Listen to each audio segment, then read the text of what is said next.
I turn our guest room into an office. Now, my in-laws are furious they can't stay with us. I, 34M, live with my wife, 32F, in a small two-bedroom apartment in a medium-sized city. We've lived here for nearly 5 years now. We don't have kids yet, so it's just the two of us and our rescue cat. The space isn't huge, but we've made it cozy and functional. Or at least, we were trying to. For the past few years, the second bedroom has unofficially been the guest room. We don't host people that often. Mostly it's used when my wife's parents come to visit from out of town, which happens maybe once or twice a year. They typically stay 3 to 5 nights, and they've always just assumed that room is theirs. But here's the problem. I work from home full-time, and I've been working from home since before the pandemic. For the longest time, I worked from the corner of our living room, squeezed between a bookshelf and the couch. I was constantly surrounded by distractions, dishes clanking, laundry beeping, my wife moving around, the cat walking across my keyboard. It wasn't sustainable, and it was definitely starting to affect my productivity and, honestly, my mental health. About 2 months ago, I finally did something I'd been putting off for way too long.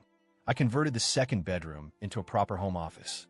I bought a sturdy desk, a real office chair, no more dining chair back pain, mounted my monitor, set up decent lighting, and even added a few plants to make the space more inviting. I used saved up money to make it happen. It wasn't cheap, but it was worth it. Since then, I've noticed a huge difference in how I work and how I feel. Fast forward to last week. My in-laws texted my wife to let her know they were planning a visit in early May. They sounded excited, and they naturally assumed they'd be staying with us like they always have. My wife, to her credit, tried to gently explain that the second bedroom is now my home office and not set up for overnight guests anymore. She let them know we'd be happy to pay for a nice nearby Airbnb or hotel. There are plenty within walking distance. We said we'd still love to host dinners, spend time together, show them around, but I'd still need a quiet space to work during their visit, especially since it falls on a weekday stretch.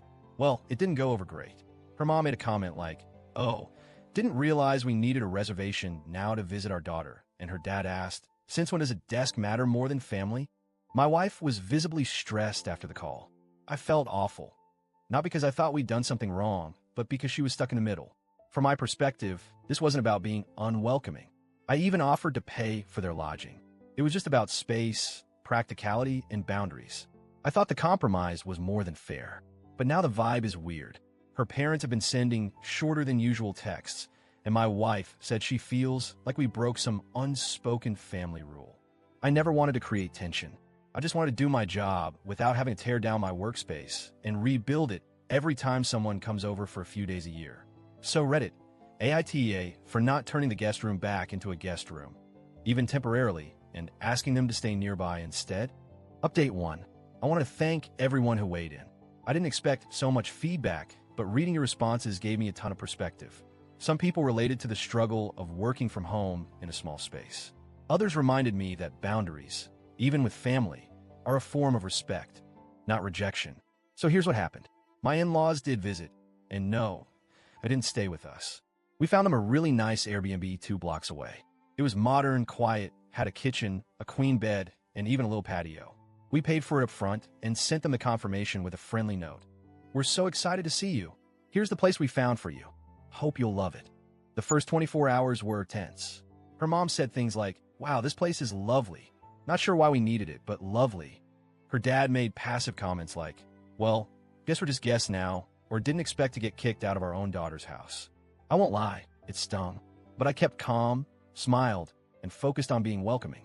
And slowly, things relaxed. We had them over for dinner, watched a movie one night, even went for a walk around the neighborhood. My wife went out of her way to make them feel at home in spirit, even if not physically sleeping in our place. She planned a brunch at their favorite cafe and spent one afternoon with her mom shopping like they used to. By the third day, her dad admitted, half joking but half serious, "Okay, I'll admit this bed's better than that creaky futon." That was probably the closest we got to an apology, but we took it. My wife told me later that she felt proud of how we handled it. She said it was the first time she saw us operate like a unit, setting boundaries, but still showing care. She also confessed she'd always felt some low-key pressure to keep up the usual dynamic, even if it no longer worked for our lifestyle. Since then, we've had a few heart-to-hearts about our future, space, and where we draw the line when family starts to step into our personal lives. It brought us closer, All in all, I think it was a turning point, awkward at first, but healthy in the long run. Update 2. It's been 6 months since all that happened, and I figured I'd give one last update for anyone still curious. The best news? My in-laws came to visit again last month, and this time they booked their own Airbnb without us even offering. They texted my wife, "Found a cute little place nearby. See you soon." That was it.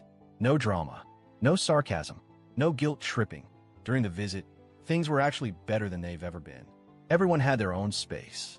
We met up in the evenings, had dinners together, and even had them over to play cards one night. But when 10 p.m. rolled around, they walked back to their cozy rental, and we had our apartment and our sanity intact. I honestly think the shift came from them seeing that we weren't trying to exclude them. We were just trying to function like adults who have their own lives and routines. And once the emotional sting wore off, they seemed to get it. As for me, that office space has been a game changer. Having a proper work setup improved my performance so much that I actually got promoted. My boss mentioned that my focus and consistency had noticeably improved. I'm now mentoring new hires and leading a small team, something I wouldn't have been able to manage from the couch. My wife told me recently, "I used to feel torn between what my family expected and what we needed. Now I finally feel like we're building our version of life, not theirs." That meant everything to hear. So if you're in a similar situation, trying to balance family expectations with your own needs, here's what I've learned. Boundaries are not rejections. They're invitations to healthier relationships. You're allowed to grow. You're allowed to adapt. You're allowed to reassign rooms in your own home if your lifestyle changes. And sometimes, if you stick to your values kindly but firmly, the people who love you will meet you halfway, even if it takes time. Thanks, Reddit, for helping me see that the room wasn't just a room. It was a stand for myself, my marriage, and my future. And I'm glad I took it.